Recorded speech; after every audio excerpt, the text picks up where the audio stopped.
Good evening. I'm Dr. Vincent Baycoat, the director of the Wheaton College Center for Applied Christian Ethics, and this is our final event in this event we put together with the Acton Institute that we've called To Fail or Flourish. Does my life and work really matter? Which is an increasingly significant question. So we are very happy to have done this with Acton, and we look forward to seeing where it may go from here. On your way out, I want to point out that we have case materials and Acton Institute materials at our table. So please feel free to take a look at that. All the resources there are free. There's no charge for those. So please feel free to take a look at the table and take a book with you. So tonight, to introduce our main speaker, Dr. Phil Ryken is going to come forward. Dr. Ryken. Well, thank you, Dr. Baycoat. It's a real privilege for me to welcome you this evening and to introduce my friend Bob Dahl. His credentials are very impressive, and I'll mention a few of them just to impress you, and then I'll tell you something more personal. Mr. Dahl formerly served as President and Chief Investment Officer of Merrill Lynch Investment Managers. Possibly you've heard of Merrill Lynch. Following that, he was served as Vice Chairman of BlackRock Financial. And if you feel like you recognize him, it may be because you've seen him on television from time to time, waxing eloquent about what's happening in the economy globally, what kinds of assets should be invested in, and so forth. You might not even believe me if I told you how much money BlackRock managed. Mr. Dahl's own portfolio was over $20 billion in large cap U.S. equities, and the total management assets of BlackRock were as high as $1.31 trillion. Is that as high as they went, or did they go even higher than that, Bob? 3.5. I was off by threefold there. He is presently serving since November with Wheaton Asset Management. I need to tell you tonight that he will not answer your questions about how to manage your money. He's here to talk about life and work and faith, and I can tell you he is a devout Christian man, devoted to the scriptures and to God-honoring worship. We first became connected through our joint connection to the Philadelphia Conference on Reformation Theology. A year or two ago, I was at the National Pastors Convention for the Gospel Coalition, and I was there with a group of Wheaton College students and happened to notice that Bob was eating in the same establishment at McCormick Place where we were. And I so appreciated how he came over to engage with our students, make a personal connection. And one of those students is now working at BlackRock, partly through the connection and the friendship and Mr. Dahl's generosity of his time and interest in a college student. I was so grateful for that. Will you please join me in giving him a warm welcome this evening?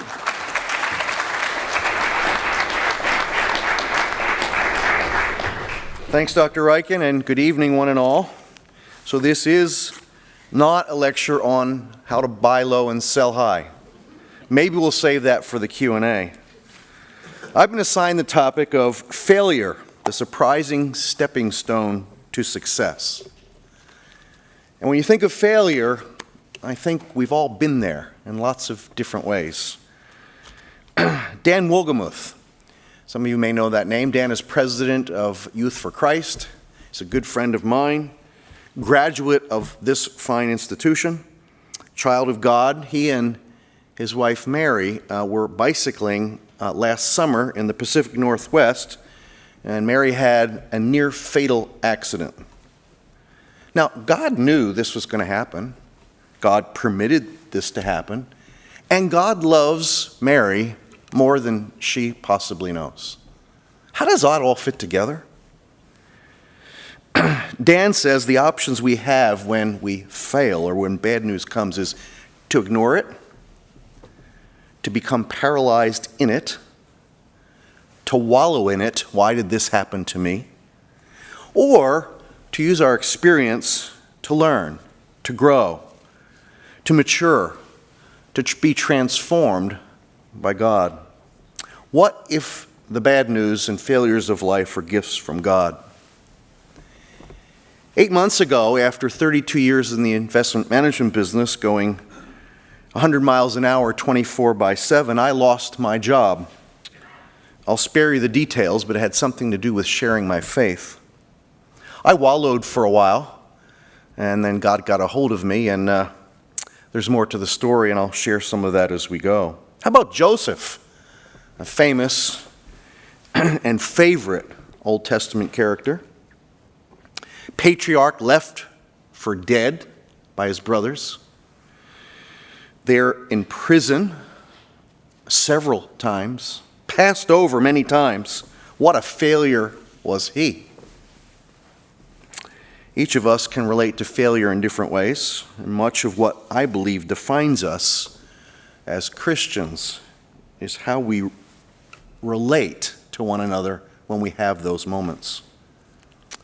Failure and success. What is failure and what is success? In whose eyes and whose definition? And I think when you look at it that way, you get all kinds of different answers. I think in a worldly sense, if I can put it that, we've all experienced failure. Failed an exam, flunked a course perhaps, lost a ball game, cut from the team, lost a job. Failure can come because we blew it. Failure can come because we sin. Failure can come because somebody just got in the way. And in the meantime, it sometimes looks like a failure, but we know God's at work. His plans, as the good book says, are higher than ours. His ways are higher than our ways. Romans 8:28, he works for good to those who love him. God's perspective and his panorama are, of course, much wider than ours. And so what seems like a failure in the short run, or sometimes in the long run to the world, is often, for the Christian, God at work, molding, shaping, directing us. In Psalm 90, we read, 70 years are given to us. Some may even reach 80. But even the best of these years are filled with pain and trouble. Soon they disappear and we are gone. Ooh, from the Psalms. How do you relate to that? In the corporate world, let me give you some examples where I traveled. Jamie Dimon returned to power to lead Bank One and eventually J.P. Morgan Chase. Jack Bogle created Vanguard. John Mack returned to power to lead Morgan Stanley.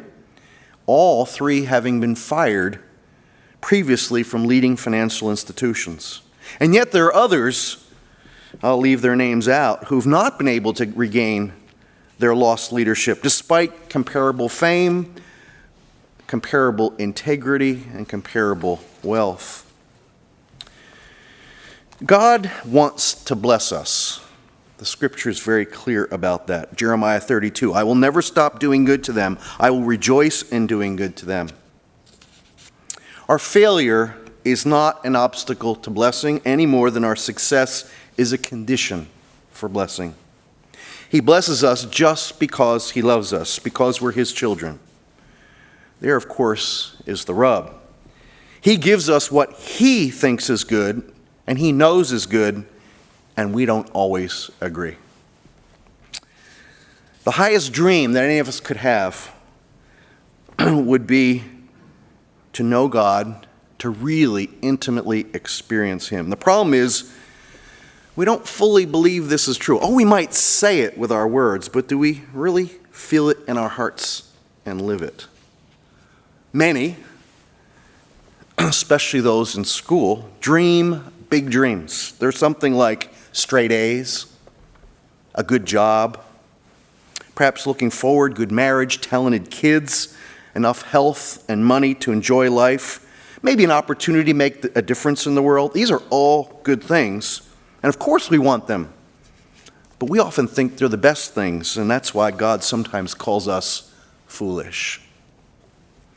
One way or another, he allows our dreams to shatter or fail from time to time to get our attention. He lets us hurt, and he doesn't make it better. We suffer and he stands by, and it seems like he's doing nothing to help. In fact, what he's doing while we're suffering is leading us into the depths of our being so we can discover what's really our soul. Failures are not random. They're always a piece of a larger puzzle, a chapter in a larger story. Pain is a tragedy, no question about it, but it's never only a tragedy. For the Christian, it's a necessary mile on the long journey. In the midst of unexpected adversity, like Joseph, our character and our faith encounter profound testing. Job said, "When he has tested me, I will come forth as gold." That's why I wore a gold tie today. Knowing the result doesn't make it easy. We must live through it both internally and externally. Jerry White, in his book, The Joseph Road, says, "In failure, we, one, keep going. We don't quit. We draw deeply on our resources in God. 2, we keep doing what we must do. We remain faithful even when we find it hard to be motivated. We take one day at a time. 3, we live and work to the best of our ability with the gifts and skills that God has given us. We don't become angry and despondent, and we don't blame others. 4, then we wait for God. God will act in his own way in his time." So with this setting on the stage, let me briefly touch on 3 areas of testing and learning in what I'll call the University of Failure. Ones that have touched me in this past year. Issues of 1, identity, 2, control, 3, idols. Identity. When all is going well and flourishing, we often feel good about ourselves and our identities are secure. But when that's ripped away in some way, shape, or form, ouch, things can get difficult. Our culture has obsessed, as some of us were talking at dinner this evening, with performance giving us affirmation. Tim Keller says, "Our postmodern society is unique in that most men especially define themselves today solely by their performance and their achievements in the workplace, rather than relationships." I think we have to recognize that to varying degrees we have propped up our own self-esteem and our feelings of worth and value on our achievements and the opinions of others. I found as I lost my job that I had shifted some of my identity to my work. Bob Dahl, chief muckety-muck at the largest investment manager in the world, rather than Bob Dahl, child of God. We can continue to allow this mortal world to define who we are and what our lives are worth, or we can decide to be different. A paraphrase of Joshua 24, "Choose for yourselves today the God whom you will serve, the God of wealth, the God of prestige and power, the God of pleasure, the God of achievement. But for me and my family, we will serve the Lord." Each of us must choose the God we're serving. We're all worshiping something, let's face it. And so I ask the question, where is our identity? Number 2, control. Again, I experienced this one as well. My wife identified this. She said, "Bob, you've been in control all your life, and now you're not. Doesn't feel so good, does it?" I drew a little cartoon. Driving down the highway, 100 miles an hour. That's me in the driver's seat. And if you look carefully, you'll see there's somebody in the back seat. And every once in a while, I turn around and say, "Hey, Lord, you with me?" Misguided. Who's in control?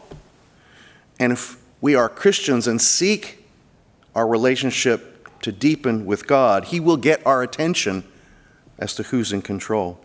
We try to arrange our lives so often so that everything is predictable and under our control. We pursue endeavors where we feel competent and can hide our inadequacies, avoiding what we fear and thereby creating a feeling of safety. And the real problem with that is we're not fulfilling, perhaps, our calling in life. We play it safe. Someday we'll wake up and say, "What if?" I mean, think about it. How much control do we really have? We don't control when we were born, who our parents are, who our family is. We don't control our stature or other physical features. We don't control even the God-given talents and abilities that we have. In short, we have everything that we have because God has given it to us, do we not? We are not infinite creators as He is, but we are finite, dependent creatures. So why do we think we can be in control? The search to discover God requires that we abandon ourselves, that we give up control of what matters most, and that we place our confidence in someone, capital S, we cannot manage or control. I think the idea of abandoning ourselves to God has been so often reduced to technique. We want to know, what can I do? How do I do this? Our desire sometimes is not to discover God, but to control Him, to make Him in our image, if you will. When we cry out to God, He rarely grants an experience that with our five senses that we can recognize Him showing up. The presence of God is not naturally discerned, but as we abandon ourselves to Him, a confidence begins to emerge, a quiet confidence, a sense of His presence, a peace, the peace that passes all understanding. Maybe this is what success is. I mean, think about it. Satan's masterpiece is the self-sufficient one, the person who has made life comfortable, adjusting well to the world, truly likes living here, a person who dreams of no better place to live, who longs to be just a little better off than he or she already is. The Spirit's masterpiece, on the other hand, is the man or woman who prefers to live somewhere else, who finds no deep joy in the things of this life, who looks closely in the mirror and yearns to see something different, whose highest dreams is to be in the presence of the grace-filled Father. Identity, control. Number 3, idols. Marks of the potential to fail. Tim Keller, in his book, Counterfeit God, says the human heart is an idol factory. Ooh, that hit me between the eyes when I first read it. How do you react? Internal idol worship within the heart is universal. And it's not just the bad things. Sometimes the very best things become our idols. The desire to serve. Family can become an idol. The workplace, obviously, for many, becomes an idol. Our hearts deify these things as the center of our lives because we think they can give us significance and security, safety, and fulfillment if and as we attain and retain them. But counterfeit gods always disappoint, and often destructively. The greater the good, often the more likely we are to expect that we can satisfy our deepest needs and hopes, and we can be mesmerized by these false gods. Counterfeit God is something so central and essential to our lives that if we lose it, our lives are hardly worth living. And I found as I lost my job in moments of despondency, why did losing my job hit me so hard? Answer, because in part, the identity transfer, the control issue, and this third issue, it become a bit of an idol. A good job, success in the job, identification, a platform even for ministry.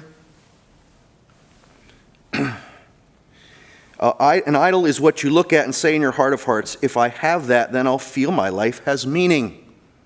How many of us, students and adults, look at things, look at achievements, look at potential, and say, if I could only do that, I will be significant, even to other people as we seek to serve, but that becomes a false idol. Of course, the only way to free ourselves from the destructive influence of these constructive gods is to turn back to the true one. More than other idols, personal success and achievement lead to a sense that we ourselves are God. Is that not true? The sins of idolatry, the sin of pride. I believe successful people, as I've observed through the years, are often shocked and overwhelmed by troubles because many of them not had too many troubles along the way. Sometimes we hear the saying, it's not the cards you've been dealt, but how you play the cards. And I know in my life, in my career, I've been dealt a lot of high cards. And as a result, how are we playing those cards? Who's sitting on the throne of our lives?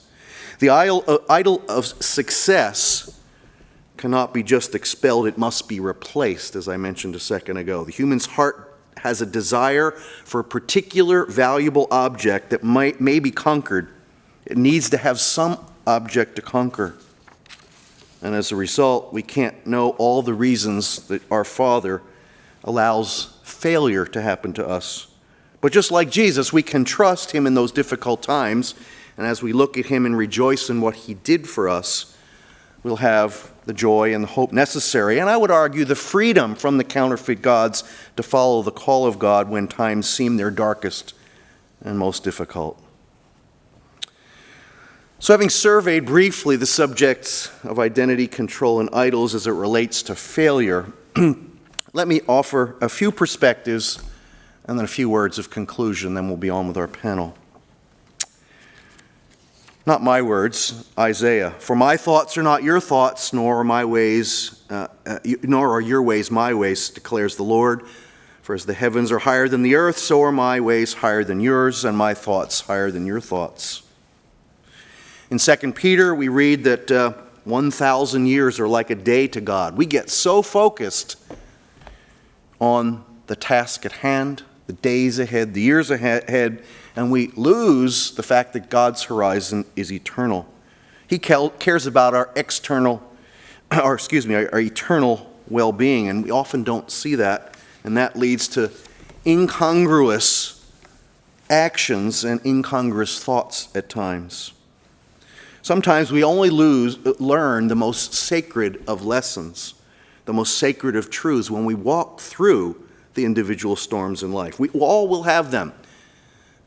If you're here and haven't had any failures, just you wait. If you live a little bit longer, you'll get there. And we demand instantaneous solutions, don't we? God, where are you? I remember 6 or 8 weeks into my lack of employment and wondering, why is God doing this? What message is he saying? The admonishment of my wife. She said, would you get your BlackBerry out and look at the hundreds, and she was not exaggerating, of emails you have received from your Christian brothers and sisters here locally and literally all over the world. That's what God is saying as he speaks through other people. Though we may not know what God's up to at moments of difficulty and failure, we can be certain there's a purpose in the painful circumstances, whenever and however they occur. The question remains, how is he attempting to use failure in our lives? What is he trying to teach me? I think he's trying to have a spiritual breakthrough so we can really fall in love with the person we say we want to be in love with, the Lord Jesus. God's words in Jeremiah, "For my people have committed 2 evils. They have forsaken me, the fountain of living waters, to make for themselves cisterns, broken cisterns that can hold no water." The Bible speaks consistently of thirst for every human being. Whoever is thirsty, let him come. Whoever wishes, let him take the free gift of the water of life. Revelation 22. I think God is asking us in our failures, and maybe in our successes more so, to strive to be like Christ in all our thoughts, all our words, all our deeds. To be transformed in our character and our minds, Romans 12:2. In my view, we are either being conformed to this world or we're being transformed by our minds through the Spirit. There's no in between. And if we do not choose to be transformed with the aid of the Holy Spirit, we will be conformed to the image of this world. To grow in wisdom, it's not the quantity of what we know, it's the quality of what we know, as I think you would all agree, as trite as that all sounds. I think we also need to understand the value of love, compassion, and quality relationships. C.S. Lewis, in his book, The Question of God, says, "Sacrifice almost everything you have to live where you can be near your friends." Back to some of the things Steve talked about this afternoon.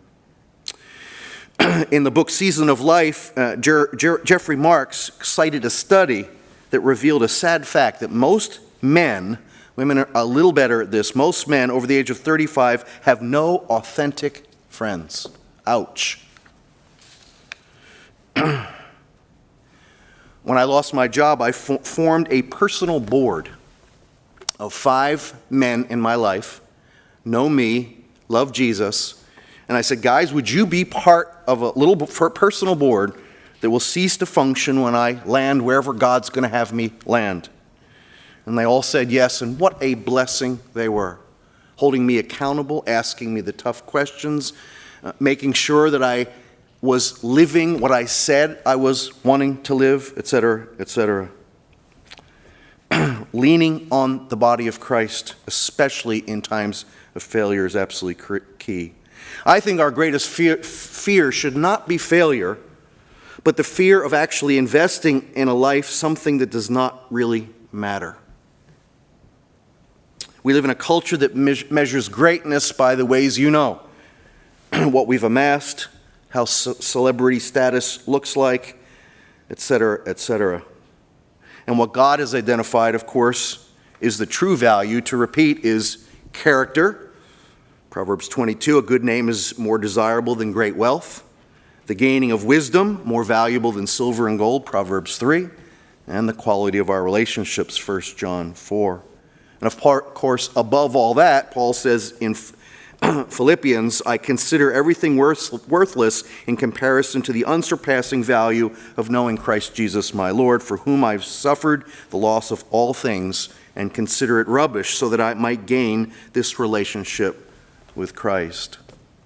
Success out of failure, found only when we're willing to acknowledge our weaknesses, our deficiencies. Paul said it the best way, when I am weak, then I am strong. Or when I fail, then God may provide success.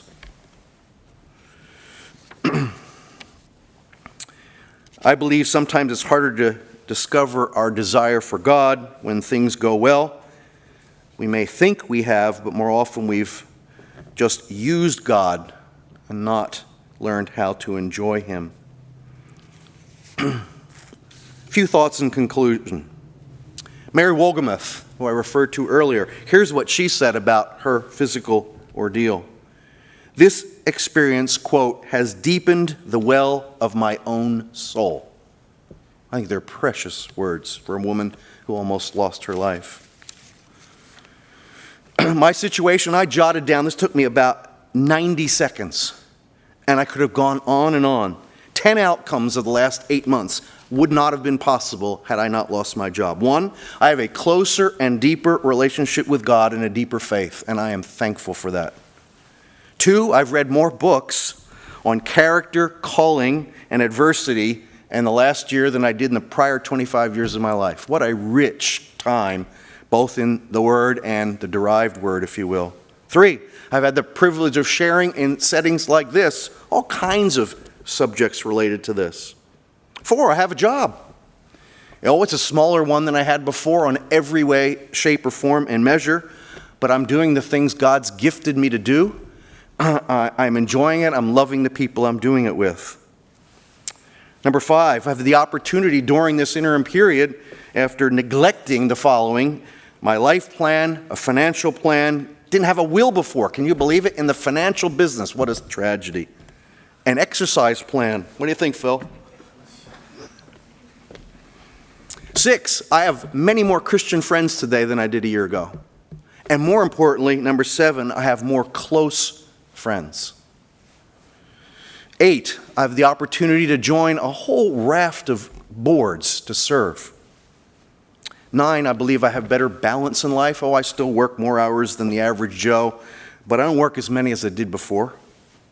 And 10, I have a more understanding and compassionate heart and attitude toward others. Failure does that to you. I am so grateful for those days. Joseph, I don't have to spend long in his story, you know it. Talk about a legacy of success after those failures I mentioned earlier.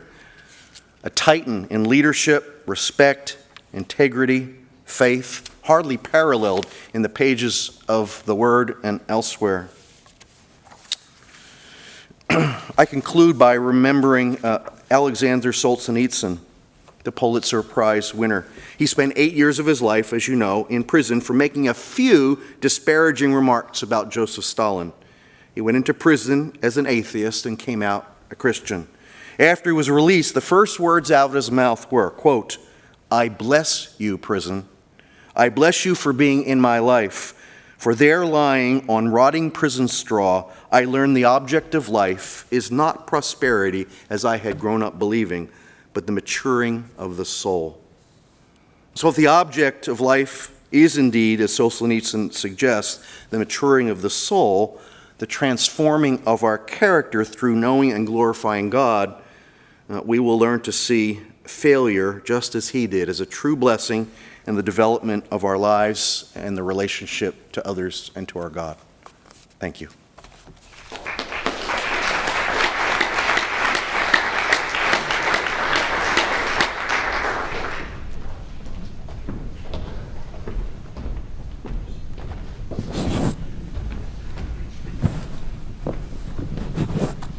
Thank you for that, Bob. I want to introduce to you briefly our other panelists. We're going to start a conversation that we're going to bring you into. So you might be thinking already, what questions would you like to ask, or perhaps even comments would you like to make? It's about 7:35 now. We're going to have a generous time for discussion. At least 45 minutes will be done before 8:30 for sure. I promise you that. I want to just introduce the men who are up here with me. You'd be hard-pressed to find a group of men who have done more thinking about vocation, calling, faith, work, how these things intersect. So it's a rich blessing to have you with us tonight. To my immediate right is Stephen Garber, and some of you perhaps heard him speak this afternoon. He is director of the Washington Institute, and his calling in life is to help people think about calling, faith, vocation, life, how these things intersect and relate. Many of you may be familiar with his 2007 book, The Fabric of Faithfulness, which is in its second edition now, weaving together belief and behavior. And we're glad to have you with us today. And farther right is Steve Graybill, who holds a doctorate from Calvin Theological Seminary. He's director of programs and international for the Acton Institute.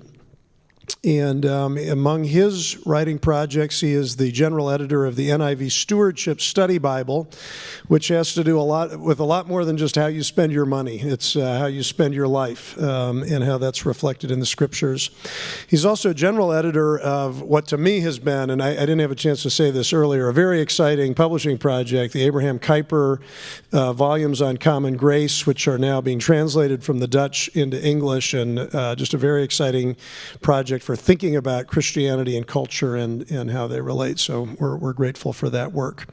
I want to begin by giving each of you just a chance to make a comment or react in some way to the things that Bob was talking about in his talk related to failure. And Steve Graybill, if I could ask you to jump in first. Certainly. Bob, there were so many seminal insights that you developed and some that you alluded to that I think are relevant for this audience and for me tonight.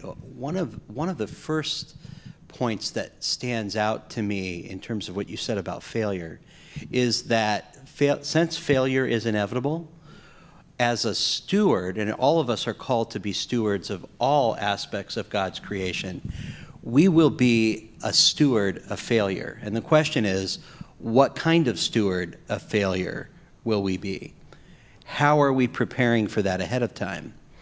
And I want to come back to the question of how we're preparing for that ahead of time in just a moment. But another key insight that I think you raised is that failure has an identity awakening opportunity. And as I was thinking about this, it reminded me, and I have younger kids at home, it reminded me when my kids were a little bit younger than what they are right now, how they first came to understand that they have efficacy, right? They're able to do things, and they are this person and not that person. What I think is interesting about failure is it provides an opportunity for us to come to understand ourselves in ways that we may not have ever thought of ourselves, both individually, personally, who we are in a nexus of individuals, whether it's a relationship with a marriage or family, but as individuals before God as well. And I think that's something that you brought out tonight that's really important. Last point that I would make is failure and folly often go hand in hand, right? A lot of us, and when I was a student in college, I remember I was distracted. I wasn't thinking about failure. And I think folly, pursuing the things that sort of appeal to us on a day in, day out basis without thinking about the long-term success or the long-term purpose for our lives, and this goes back to the vocation theme, tend to allow us to be susceptible to be taken by surprise by failure. So the more distracted we are, the more failure is going to rock our worlds. And I think that's an important point to be thinking about as we're at various stages of development. And when you're in college, that's a really great time to be thinking ahead of time, how am I going to be sort of open to failure when that does come? Back to the very first observation, I love the way you put it. We are obviously stewards of everything in life, and as you said, we are stewards of failure. And I think we can all think of case examples, people we've come in contact with that handle it well and learn and grow and become more mature as in every part of their lives. And we can think of others who just wallow and wallow and wallow. And what a tragedy, and that is lack of stewardship. The failure can become an asset in what God is creating in us and for His glory. I have a similar way. I love this idea, too, of stewardship of failure. Something I sometimes say is there a way in this circumstance for you to fail to the glory of God? So that's a kind of slightly different twist on the same thought, I think, that there's no situation in life that's so bad that there's not some way for me to honor God in that situation, and failure is one of those opportunities to glorify God. Steve, what thoughts did you have as Bob was speaking? Any comments or questions, anything to introduce to the discussion?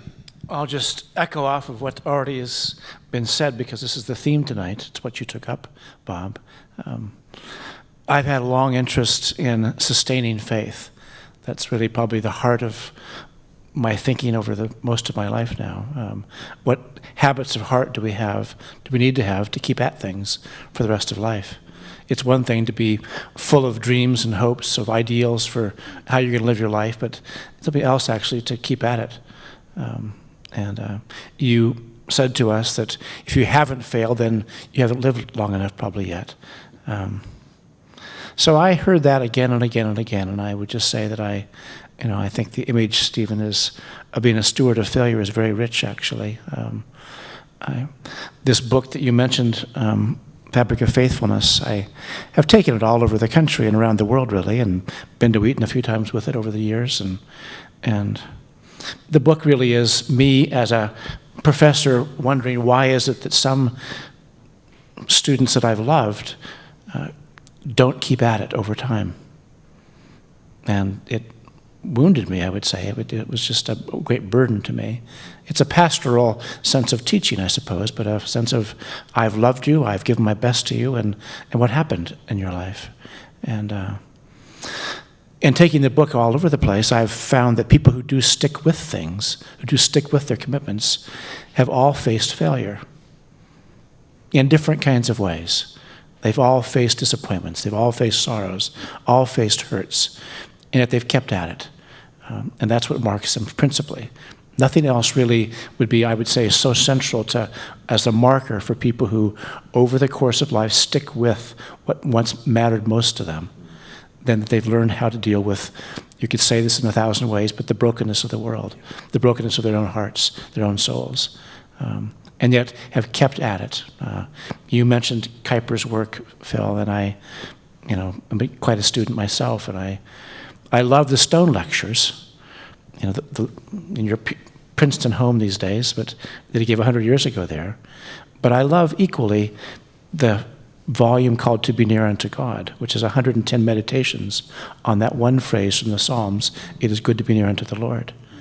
And I've thought that we need both parts of Kuyper, because he's speaking to this vision of all of life mattering to God, But it's not going to matter to God for the course of your life unless you can keep close to God. And so I would just say thank you for that, and it was a wonderful gift, and I loved listening to your story tonight. Thank you. I wonder, given one of the things you said earlier on, I threw out an observation, I didn't take the time to develop it, that it seems to me that successful people are hit harder in moments of failure. Do you agree with that? And is that because successful people may have fewer, quote, failures in life, or is there another reason? This is my father's take on it. He was a good man, a godly man. I wasn't a research scientist like he was, but it was okay, really. And but he said to me enough times for me to have taken it to heart. He said, "Steve, I find that the times in my life when I have succeeded, when in some ways the world notices, I'm most vulnerable." He said, "Watch yourself. Just be careful about that. When you've worked hard at something, when others have noticed this and have commended you, when you've been given some kind of notice for your abilities or whatever, just be careful," because he said, in my own experience, I have been most vulnerable to failures of all sorts at those very moments. You were talking earlier about failure as a vulnerable time, and you've made the point that success is equally vulnerable. I think both success and failure immediately raise questions of the lordship of Jesus Christ. If you're successful, it's tempting to ignore that. If you're a failure, it's tempting to doubt that. And so they both the success and failure. And you were talking earlier about what enables people to persevere over time. It's how they handle success. It's how they handle failure. That's a big part of that. One of the things I loved about your talk, Bob, was it was the comments your wife made to you, which she's now my heroine.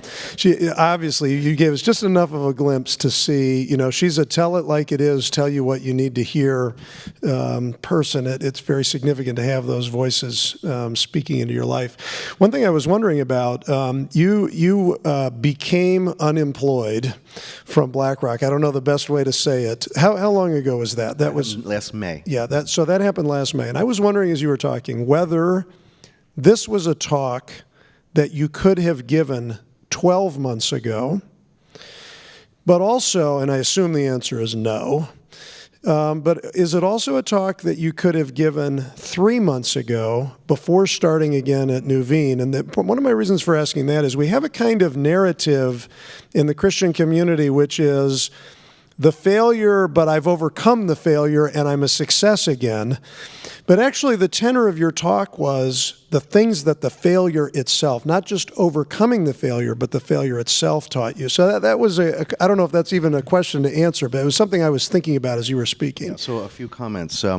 For starters, you're absolutely right. I could not have given this talk a year ago. I could have given it academically, but experientially, I would have had little bits and pieces. I think the question of 3 months ago before being reemployed, I think I could have. I think you're right in the observation you made post that. It's not about succeeding again. It's about the lessons learned. Look, I still drive by the building where I used to work, and when I do, I feel a knife twisting. So there are still wounds that are healing. There's scars that won't go away.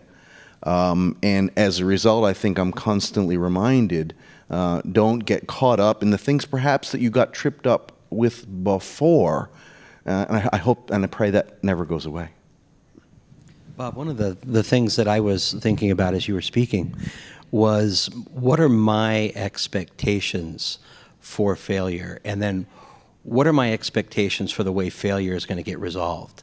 And one of the things that I've realized about myself is I tend to want things to operate on a linear process. And I think the recovery from failures does not happen linearly. It happens more in a zigzag process. And I think that we tend to, in our culture, have these sorts of techniques that we bring into all of these different dimensions of life. And one of our expectations may be that enough time needs to pass and then we'll eventually get over this and our feelings will change and these things, and we'll learn what we need to learn. But it doesn't strike me that failure is a process that has necessary learning outcomes built into it. So true. What pops into my head was, so I lose my job in May, and August, I went away for a 2-day just solitude, time with God and reflect. Those 2 days were miserable. I don't think I made any progress whatsoever. I walked back out of that and I said, what did I do this for? Why did I waste these 2 days? God, where are you? And it makes your point. It's a zigzag process. It is not linear in any way, shape, or form. And we expect to hear from God in moments of failure. We want to hear from God, and He may not be ready to talk to us. And even that sort of retreat and the expectations you have can almost be a way of controlling God. This is the space I'm giving you to work in my life. That's right. So, It's time, God. Let's solve the problems. let me open up a different line of conversation, and then as we're getting into this conversation, I would love to see somebody from this audience getting up and quietly making their way to one of the microphones, ready to put a question into the mix. I want to see if I can formulate this as a question. What I want to talk about a little bit is achieving over against becoming. And this, again, we've had the privilege of sharing dinner together and with others, and so we've been thinking about some significant themes. But this is a very achievement-oriented campus, a high-performing campus. Faculty, staff, students, alumni, it's across the board. But as we read the scriptures and think about our relationship to the Lord, His interest is in the people that we're becoming. It's not the successes and the failures, it's who we become through those things. And I'm wondering if you have advice or counsel for a campus like this, where we tend to measure things in terms of achievement. How can we cultivate an aspiration for becoming the people that God wants us to become? What advice might you have for young people that are struggling with this, with these issues? And that's for really anybody that wants to jump in. I'll start. First of all, guilty as charged as a type A male.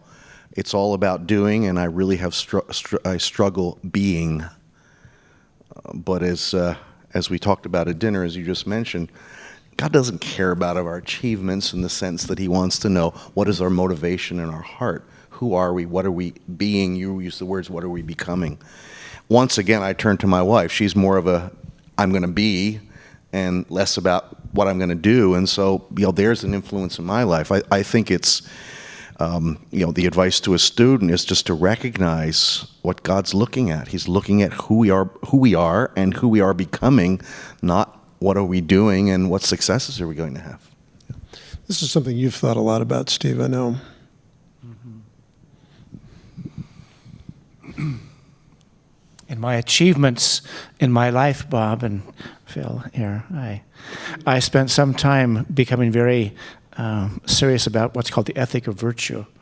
It's a particular academic stream of thinking, and I was very interested in it all and had read quite a bit of it at a certain point and was determined to see what one of my mentors, one of my best teachers, thought about my thinking. Did he approve?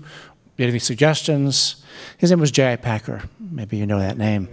And so I sought him out one day and I said, Dr. Packer, here's my thinking. What do you think?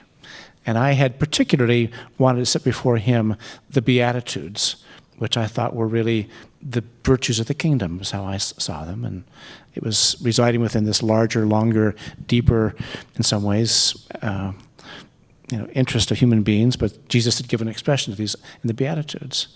So, of course, I walked through these and the relationship between blessed are the poor in spirit, blessed are those who hunger and thirst for righteousness, and showing some of my thinking. I wasn't trying to be impressive because he's too good for that. I was just saying, I'm thinking this way. What do you think about what I'm thinking? Was really the heart of my question. And with kindness, but with authority, he said to me, well, I'd say yes as far as you've gone, Steve, but you haven't gone nearly far enough, really. It's that blessed are the poor in spirit, which is the text upon which the whole sermon is based. And all of the Christian life is based, actually. So when you think about, an achievement-oriented world like this one, Phil, of Wheaton College, and it is that, and we know that, and it's blessing and curse like everything else in this life, really. It's wonderful and not so wonderful, really. I don't know how it is, even given our conversation at dinner. How could you bring the prayers and the thinkers into the same room over the blessed are the poor in spirit? Was there some way actually to have that be a driver for Wheaton College? Where the philosophy majors and the whatever else majors who were thinking about the world, that somehow them be bound up with this deepest of Christian virtues, which is, blessed are the poor in spirit. My observation would be basically to start small and start early, start today. And I think one of the best ways that we can insulate ourselves from a sort of false ethic of success is for us to model in graciousness in relationships. It's one thing to try to figure out, okay, how are we going to keep everything in proportion, get all the right theoretical inputs into our worldview and all of that. And there's a lot of solid work that, given my knowledge of the Wheaton community, has already been done. But at the end of the day, what it comes down to for anyone living in any community is, how are we going to practice what we preach and what we already know? And the best laboratory, I think, for this cultivation of virtue is in our relationships. And that starts wherever we're in relationships. So we don't have to go anywhere else to begin it. We can begin it right here today, and it can have a long-term effect on who we are. Maybe I would just add this, Bob, about you. I don't know you very well at all, of course. I'd like to know more about you.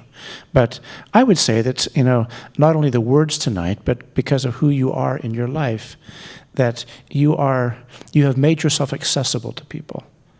It's a hard thing to talk about failure.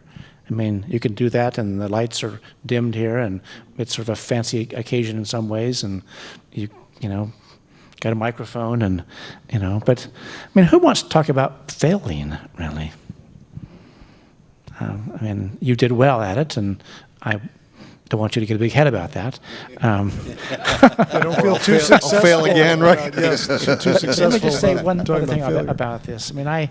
We have collegial relationships with a lot of organizations around the country through our work. And one is the Laity Lodge in Texas. Maybe you know about these people. It's a grocery store family that dominates the market in Texas. They bought a ranch in the hill country 50 years ago, and they built the Laity Lodge. It's the HEB grocery store company. And well, one of the things I love about working with these people is that they're very gifted people, very bright people.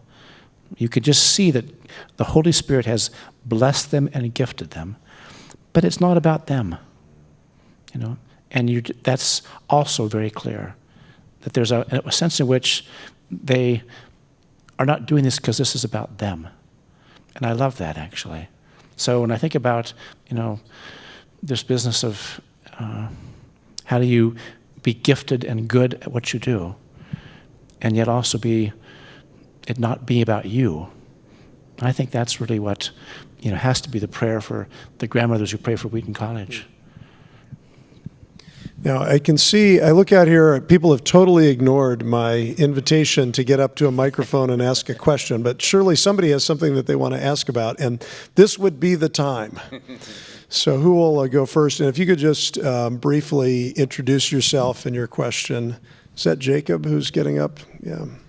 Mr. Dahl, thanks for coming tonight. Is this on? Okay. My name is Jake Van Rapphorst. My question for you is, tonight we've talked a lot about the way that you react to a failure. You also mentioned tonight that we ought to seek to live out of control, not that we're living out of control, but that God is the one who is in control of our lives. Should we seek to live our lives in a way that lend themselves to failure rationally, but give God room to work to prevent that or to allow that to become something greater? Could you repeat the last part? I lost you. Sorry. Should we live our lives in a way that lend themselves to failure rationally, but give God room to be able to redeem those foolish acts, if you will? So when you say that lend themselves to failure, so is risk-taking a kind of category that's similar to what you're talking about? Essentially, I think what it comes down to is risk versus gamble. Yeah, okay. Yeah, do you want to start in on Yeah, that? I mean, in the financial business, you know about the difference between a risk and a gamble, for sure. Sometimes the line is not so simple. You think you're taking a risk and you're really gambling, or vice versa at times. But look, we can't live our lives hidden under a rock and under the covers.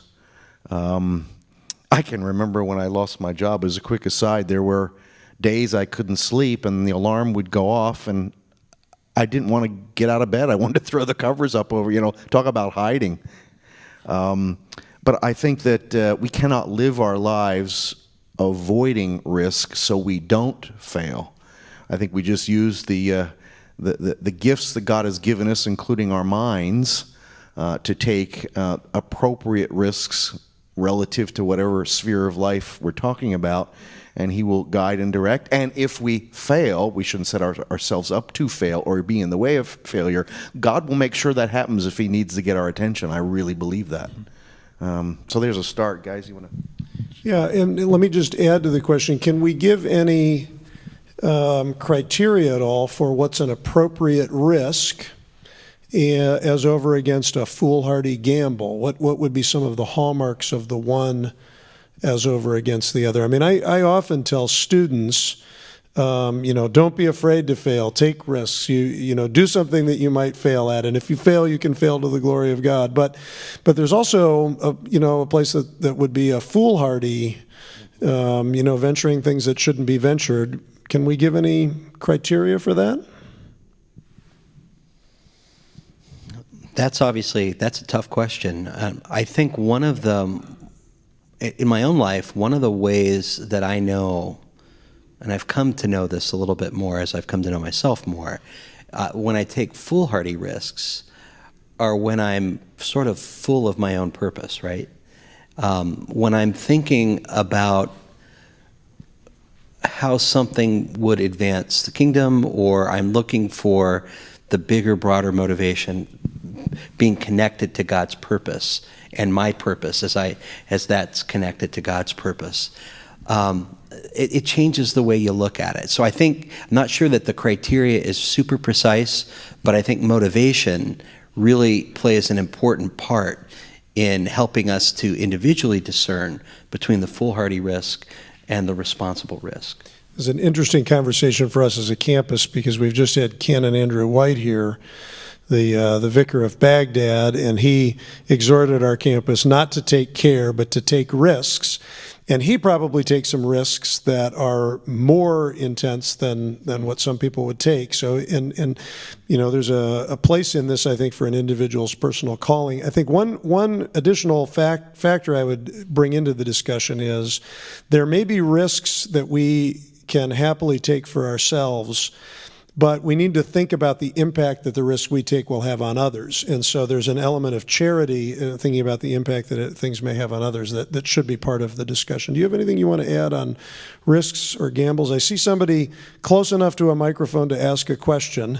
I would just say this, that I think that sometimes, as you said, Bob, so insightfully, it's hard to know the difference sometimes. It's not easy. There isn't a clear line. And I think that sometimes we can do our best at taking responsible risks and be attentive to the problem of foolhardiness, and we can still fail. It still could not work out. Yes, another question. Yeah. I have a question not related to failure, but hopefully you'll entertain it. In Dorothy Sayers' essay, Why Work?, she talks about maintaining the integrity of our work and the sort of value of the craft.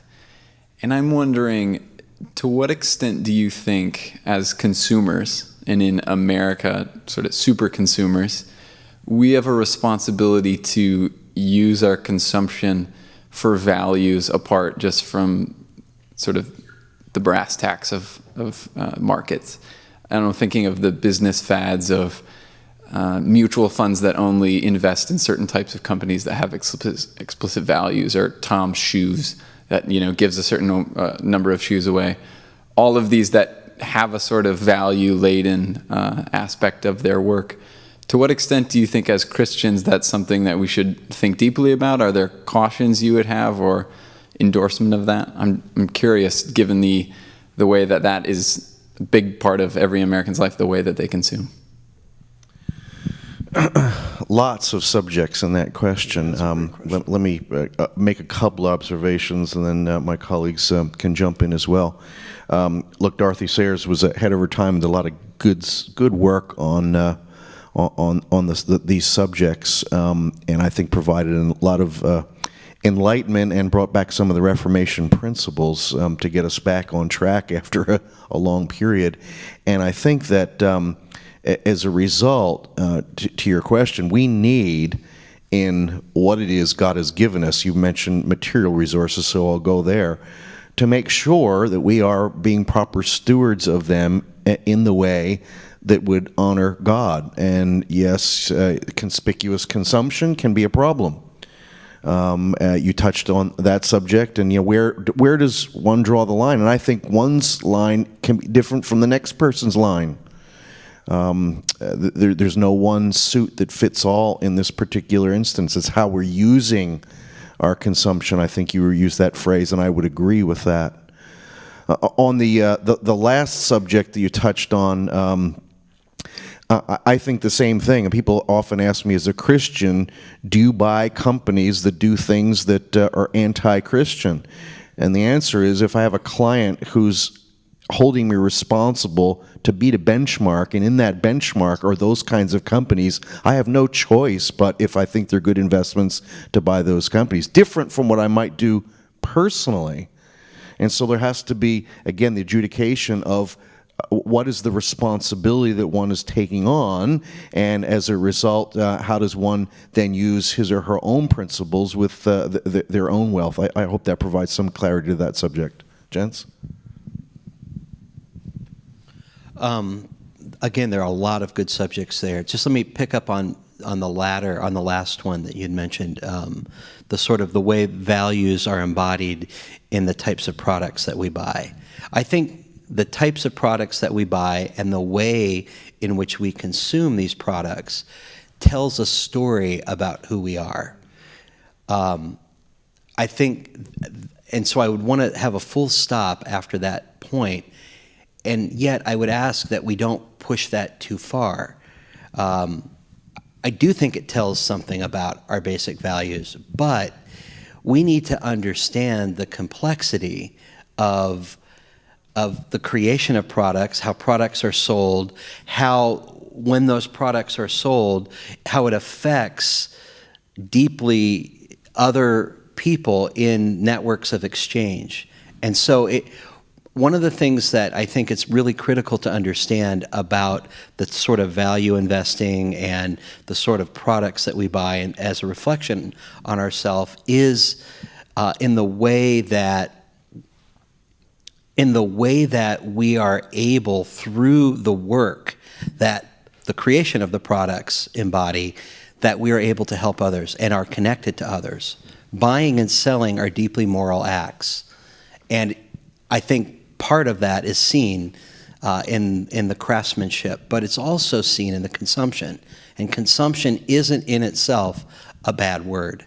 It can be, if we define all of our being around that, but it's not necessarily. Just a comment that is not an answer, it's just a wrestling with the question. First of all, I'm really glad in a conversation about faith and life and work, somebody's mentioned Dorothy Sayers, who's just such a great writer on these subjects. I was just, it was interesting, Bob, the analogy used, no one suit fits all, because I was actually thinking about the clothes that I am wearing and the story that could be told about where these products came from, including the ring on my finger, the gold of which came from Africa.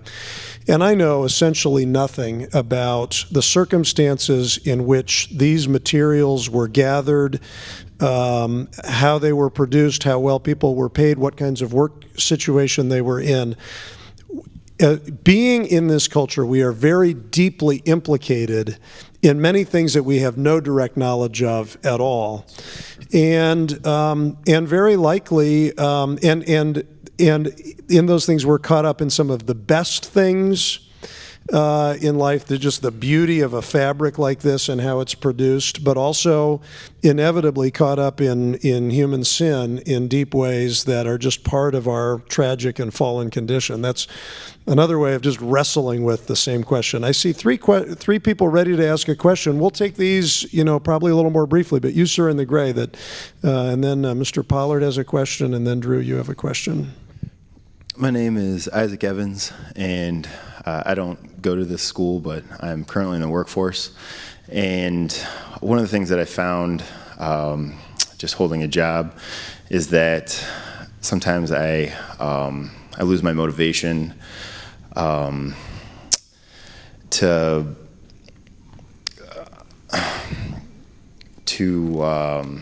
with my relationship with God, sometimes to have that number one in my life, and I get distracted a lot with all the things, all of my responsibilities in the workforce and at home.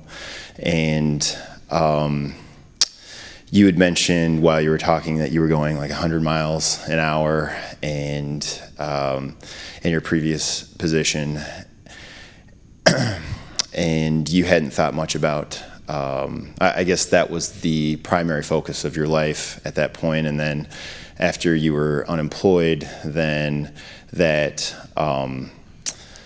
led you to reconnect with God. And now that you have a new job, my question is, do you have any advice to give to expand on what you're doing now to try to keep your relationship with God number one in your life? Are there any checks and balances that you have now? And do you have any more practical advice for that? First of all, welcome to the real world. I think we all go through those periods, and I would never say God, even when I was going 100 miles an hour, was far from my life, but I probably was too compartmentalized in what I was doing. I guess the biggest change today versus then, if you will, that hopefully keeps me centered, I have more accountability. I've asked guys to speak into my life more than I did before, because I know my proclivity is to work another 100-hour week.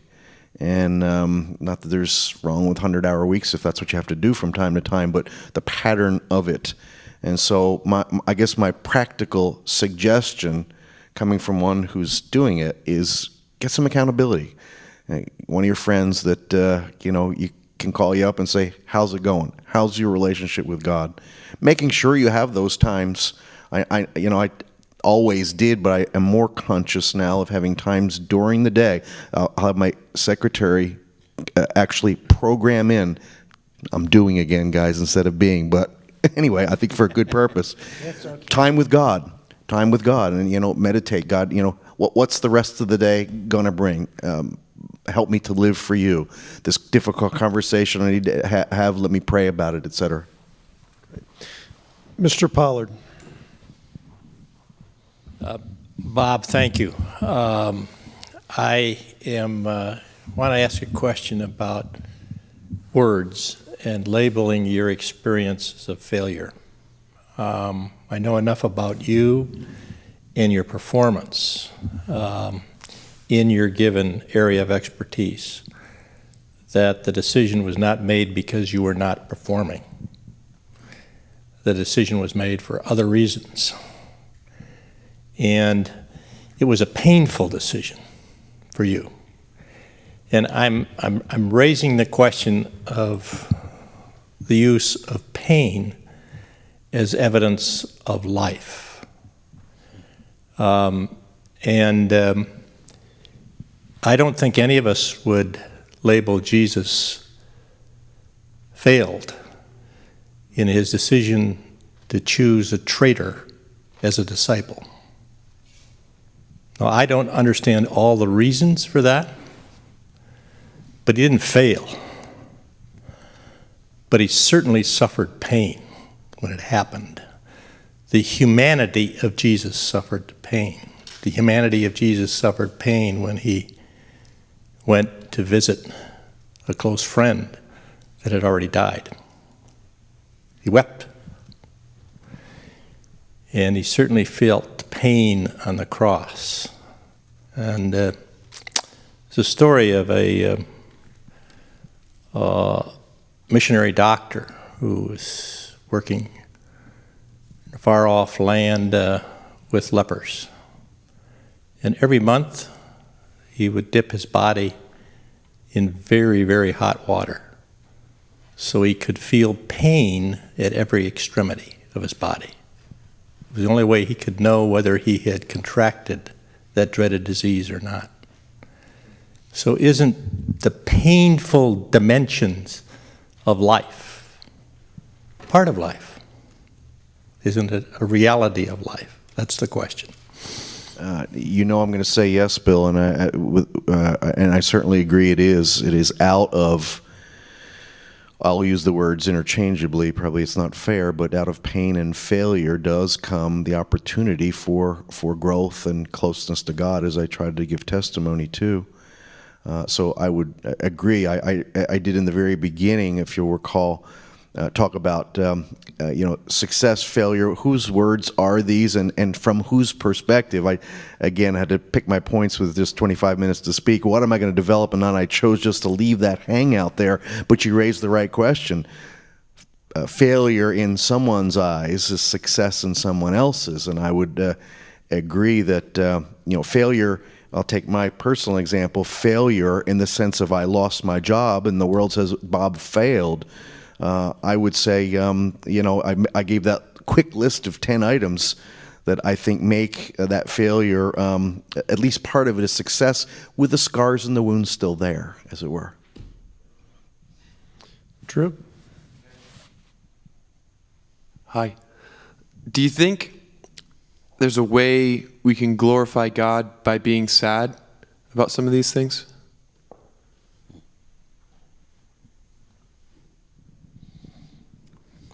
I definitely have an answer to this one, so I'll jump in. There's a long essay that I love by the old Princeton theologian Benjamin Breckinridge Warfield, and the title of it is "The Emotional Life of Our Lord." And he goes into the full range of the emotions of Jesus Christ as they're laid out in the Gospels. And I think one of the occasional prayers that I have for my own Christian experience is that I will feel about things the way that Jesus is calling me to feel about things. And if you look at the ministry of Jesus, there were things that he was sad about. He was sad about people who were lost and without direction in life. He was sad and angry about the impact of death in a fallen world. So if he's our pattern and example, then surely there are things that we are called to be sad about, grieved about, and there are God-honoring ways to grieve. So that's a general kind of answer. Does anybody want to add any specifics to that? I would just say that essay by Warfield has kept me a Christian, and best I can see my own heart, Phil. I think that if we don't understand what Jesus is doing in John chapter 11, then... Which remind us what John chapter 11 is. It is the story of the death of Lazarus. So your comment, Bill, about Jesus going to his friend's death, that if Jesus hasn't responded as he does there, I would just say that from my own view of my heart, I don't know, I'm not God, of course, I'm just me looking at myself, that I found at points, I don't know that I would want to keep on after this if Jesus does not respond as he does to the death of Lazarus in the way that he does. And so can we glorify God? This is a different way at speaking about this, but I was in an airport a few years ago and I was talking to a guy who was making music we were all listening to around the country, and he was doing a new album, and in the language I used this afternoon, he was trying to sing songs shaped by the truest truths of the universe, but in language the whole world can understand. And he asked me the question, can I be angry and yet not sin, not blaspheme? He was trying to raise this question out of, I'd had him read Warfield's essay, actually, and some other things that were like this. And that song actually became the most downloaded song on iTunes the next year for about 6 months or so. I think that it's a very good question, and I think we have to, be able to say, yes, we can do that, because there's a part of life which is lament, even as part of life is joy and gladness. And if we deny the lament, I think we deny an awful lot of what goes on in your heart and mine. Amen to that. You read the Psalms and you can't help but see sorrow and sadness. And then often in the next psalm or 5 psalms later, there's expression of joy that comes right from that sadness. And I think it's part of the healing process, as part of the recognition process of difficult times and God's work in our lives. So I think sadness and sorrow are wonderful gifts from God. This is a very interesting question. Even this afternoon, Steve, as you were lecturing, one of the points that you made about Stoicism, there is a context of Stoicism in the evangelical church where we don't allow each other to experience authentic emotions. And it's difficult to actually be open and transparent about how we're feeling in community. And so the question of, can sadness bring glory and honor to God, is definitely yes. And we need communities that allow us to experience the full range of emotions, because they are human. And also, to complicate things, what those emotions look like can vary by culture, by temperament, by experience. And so even it takes grace for us to respond to one another with the range of emotions and how we express those emotions. And just a word of commendation for you, Bob, which I think is a great life lesson, because particularly for students that are here tonight, you see it so often that somebody is in a life situation that may not be totally, certainly, or even largely directly related to things that they've done or to a moral failing. And it's easy then to get caught up in your circumstances and even to be embittered by what has happened and have a sense of self-righteousness about it, when actually the really significant thing is that in His sovereignty, God has allowed this to happen, and there may be a dimension of, certainly of teaching and instruction, there may be even a dimension of chastening in fatherly love that the Lord is bringing into the situation. And if you don't humble yourself under that and look for God's work through that, you miss entirely what's really happening. And I think we heard a testimony tonight of somebody that was open to how God was going to use that, and you could see the fruit of it in the remarks that were made. Thank you so much for being here. Thanks to Vince Baycoat, to Joy for organizing things for Case, to our panelists, to all of you for being here. But will you join me in thanking our panelists particularly tonight?